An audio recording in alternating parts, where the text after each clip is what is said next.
سيئات أعمالنا من يهده الله فلا مضل له ومن يضلله فلا هادي له ونشهد أن لا إله إلا الله وحده لا شريك له ونشهد أن محمدا عبده ورسوله أما بعد أعوذ بالله من الشيطان الرجيم بفضل بسم الله الرحمن الرحيم ربنا لا تجعلنا فتنة للقوم الظالمين ونجنا برحمتك من القوم الكافرين صدق الله العليم.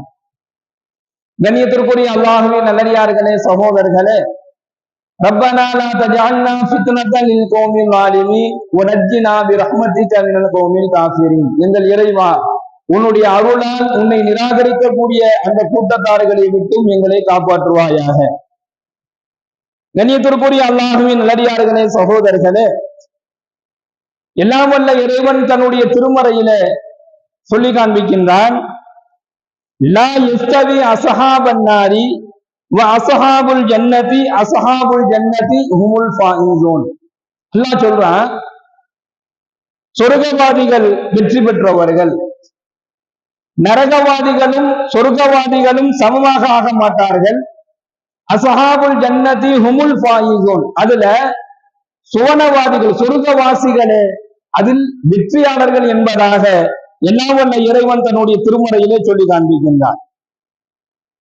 அப்போ சொர்க்கவாதிகளாக அல்லாஹ்விடத்துல மாறக்கூடிய ஒரு சூழலில் எந்த செயல் நம்மை முன்னிறுத்தும் அப்படின்னு சொன்னா, பெருமானார் ஸல்லல்லாஹு அலைஹி வஸல்லம் அவர்கள் சொல்லி காண்பிக்கின்றார்கள், நீங்கள் இம்மையினுடைய வாழ்க்கையில எவ்வளவு தூரம் நீங்க இம்மையினுடைய வாழ்க்கையை விரும்புறோமோ அது போன்று மறுமையினுடைய வாழ்க்கையில் அதிகமாக கவனம் செலுத்த வேண்டும் என்பதாக நபிகள் நாயகம் ஸல்லல்லாஹு அலைஹி வஸல்லம் அவர்கள் சொல்லி காண்பிக்கின்றார்கள். மறுமையினுடைய வாழ்க்கையில ஒரு அடியான் கவனம் செலுத்தும் பொழுது இந்த இம்மையினுடைய இந்த உலகத்தினுடைய வாழ்க்கை சரியாக ஆகுவதற்கு அது ஒரு காரணமா மாறும்.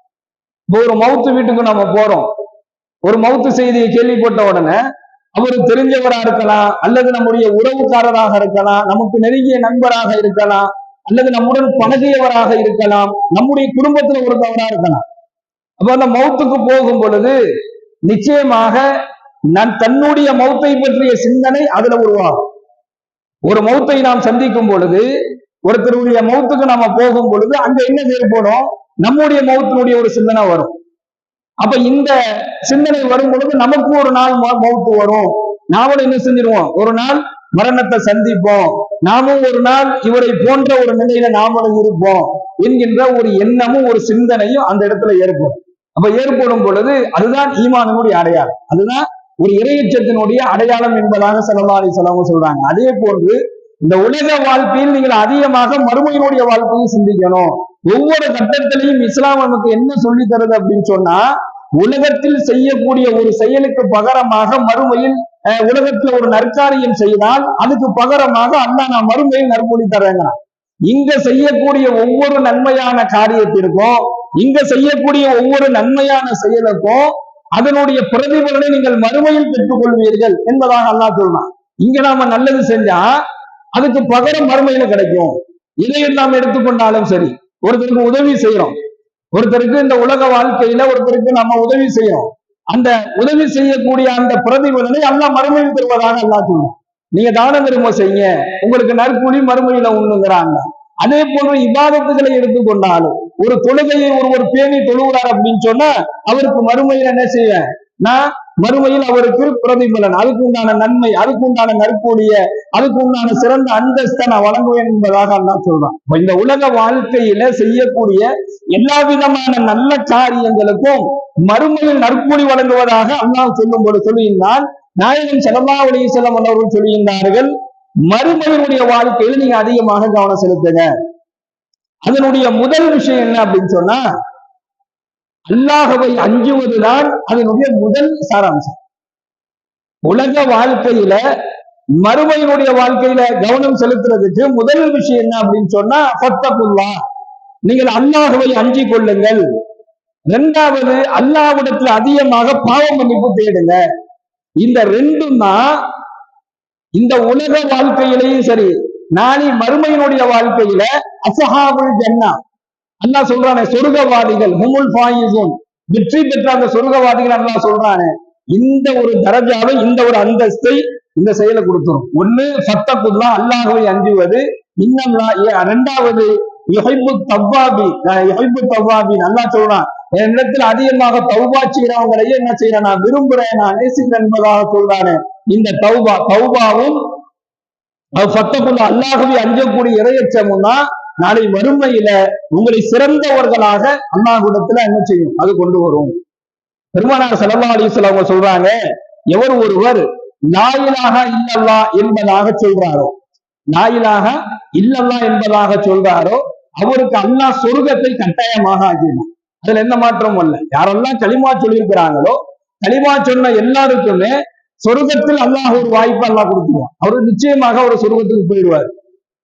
லா இலாஹா இல்லல்லாஹ் என்பதாக சொன்னவருக்கு கட்டாயமாக சொர்க்கம் கிடைத்துவிடும் என்பதாக பெருமானார் ஸல்லல்லாஹு அலைஹி வஸல்லம் சொல்றாங்க. அது சொல்லிட்டு நாளை மறுமை நாளையில அல்லாஹ்விடத்துல மலை போல் நன்மைகளை கொண்டு வருவார்கள்.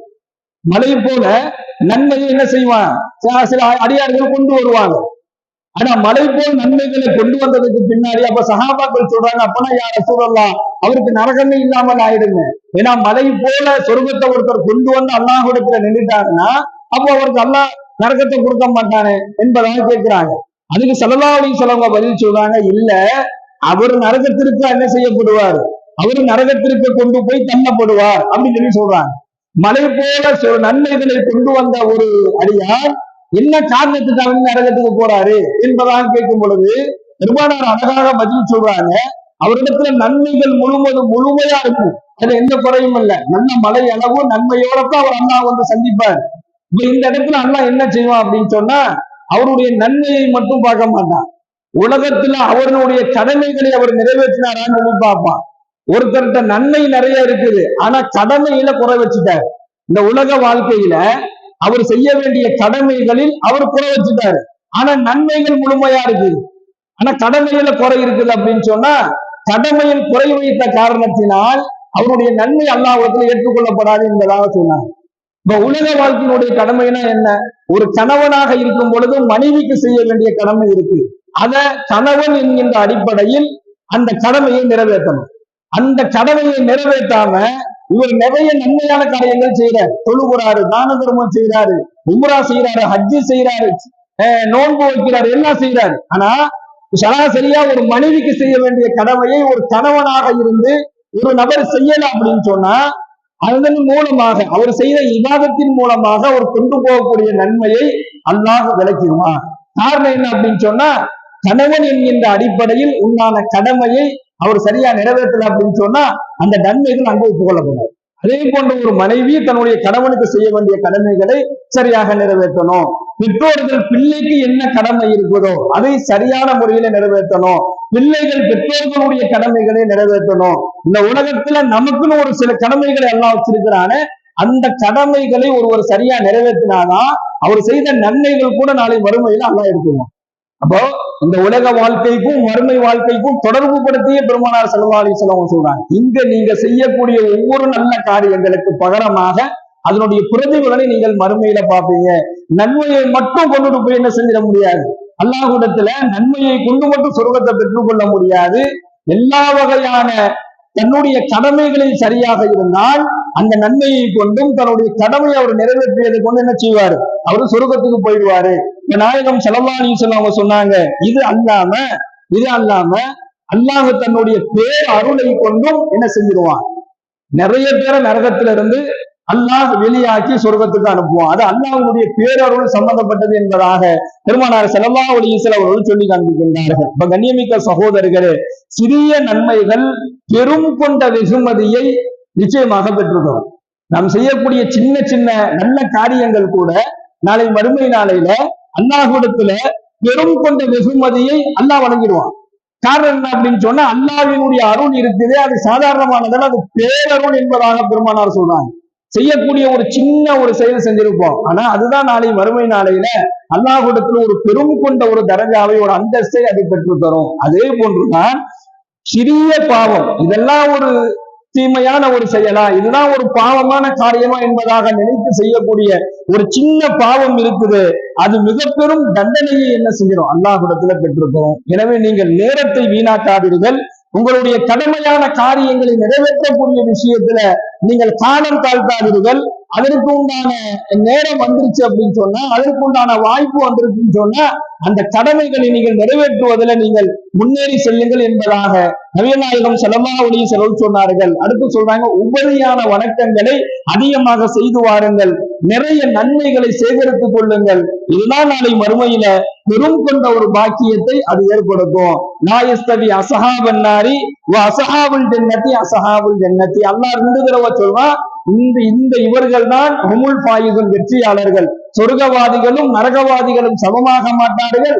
அசஹாபுல் ஜன்னதி ஹுமுல் ஃபாயிதுன், சொர்க்கவாதிகளை வெற்றியாளர்கள் என்பதாக அல்லாஹ் சொல்லுகின்றான். எல்லாம் வல்ல இறைவன் அந்த சொர்க்கவாதிகளாக, அந்த வெற்றியாளர்களாக, சொர்க்கவாதிகளாக இருக்கக்கூடிய அந்த நல்லவர்களோடு அல்லாஹ் நம்மையும் நம்முடைய குடும்பத்தார்களையும் நம்முடைய சந்ததிகளையும் சேர்த்து வைப்பானாக. அல்லாஹ்வை நிராகரிக்கக்கூடிய அந்த கூட்டத்தார்களை விட்டும், அல்லாஹ்வை நிராகரிக்கக்கூடிய அந்த கூட்டத்தார்கள் செய்யக்கூடிய எல்லா விதமான பாவமான காரியங்களை விட்டும் ரப்பல் ஆலமீன் நம்மை பாதுகாத்து அருள் புரிவானாக. வாய்தாவானா அல்ஹம்துலில்லாஹி ரப்பில் ஆலமீன். அஸ்ஸலாமு அலைக்கும் வரஹ்மத்துல்லாஹி வபரகாத்துஹு. சுப்ஹானல்லாஹி வபிஹம்திஹி, சுப்ஹானக்கல்லாஹும்ம வபிஹம்திக வநஷ்ஹது அல்லா இலாஹா இல்லா அன்த வனஸ்தக்ஃபிருக வனதூபு இலைக். சுப்ஹான ரப்பிக ரப்பில் இஸ்ஸத்தி அம்மா யசிஃபூன் வ ஸலாமுன் அலல் முர்ஸலீன் வல்ஹம்துலில்லாஹி ரப்பில் ஆலமீன். ஸல்லல்லாஹு அலா முஹம்மது ஸல்லல்லாஹு அலைஹி வஸல்லம், ஸல்லல்லாஹு அலா முஹம்மது ஸல்லல்லாஹு அலைஹி வஸல்லம்.